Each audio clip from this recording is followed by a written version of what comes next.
혹시 하나님의 뜻인 줄 알면서도 차마 감당할 수 없어서 애써 외면하며 다른 길로 도망쳐 본 경험이 있으신가요?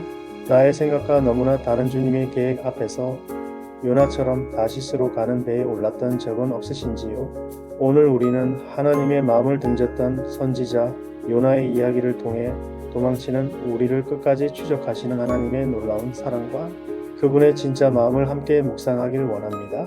이 영상이 끝날 때쯤 우리는 왜 주님께서 그토록 우리를 포기하지 않으시는지 깨닫게 될 것입니다.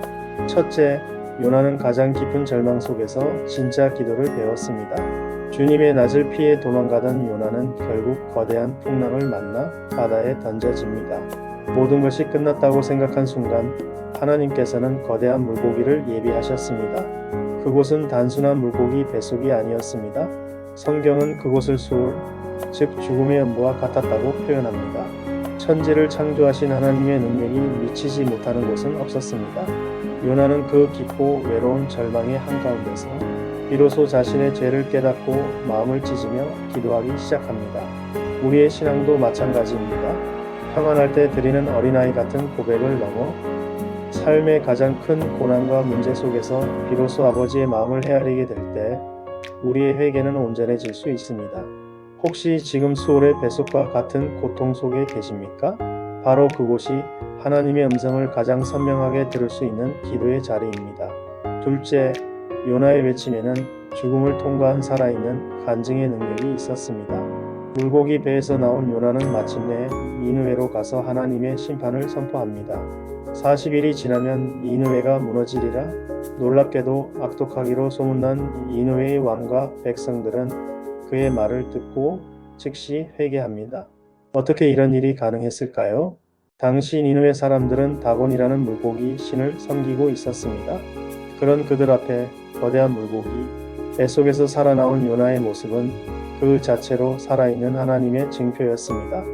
그의 외침에 힘이 있었던 이유는 유창한 말이 아니라 죽음의 고난을 통과한 그의 모습 자체가 강력한 메시지였기 때문입니다. 우리의 삶도 마찬가지입니다.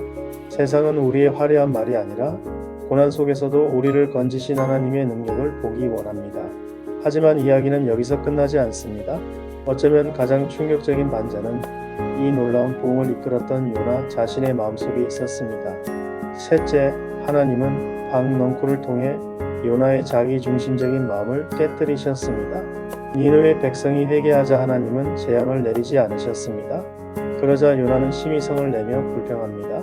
12만 영혼이 구원받은 것보다 자신의 예언이 틀려 명예가 실추된 것을 더 중요하게 여겼던 것입니다.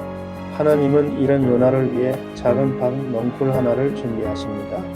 요나는 잠시 시원함을 주는 박넝쿨은 그토록 기뻐하고 아까워했지만 정작 하나님의 형상대로 지음받은 12만 영혼의 가치는 보지 못했습니다. 오늘 우리에게 박넝쿨은 무엇일까요? 나의 자존심, 나의 명예, 나의 작은 편안함. 우리는 혹시 이런 것들을 잃을까봐 영원한 가치를 지닌 한 영혼을 외면하고 있지는 않습니까? 하나님은 오늘 우리에게도 동일하게 묻고 계십니다. 요나의 이야기는 마지막 때를 살아가는 우리에게 중요한 메시지를 던집니다. 우리는 때로 주님의 재림이 왜 이리 더딘지 의문을 품기도 합니다. 그러나 요나서는 그 이유를 분명히 보여줍니다. 그것은 바로 한 영혼이라도 더 구원하시려는 아버지의 사랑과 긍휼 때문입니다. 주님께서는 악인일지라도 회개하고 돌아오기를 참고 기다리시는 분입니다. 요나의 이야기는 불순종한 선지자의 실패담이 아니라 그런 우리를 포기하지 않으시고 끝까지 당신의 마음을 가르치시는 위대한 아버지의 사랑 이야기입니다. 이제 우리의 작은 박넝쿨을 아끼는 마음을 내려놓고 잃어버린 영혼을 향한 아버지의 마음을 품고 살아가는 저와 여러분이 되기를 간절히 소망합니다.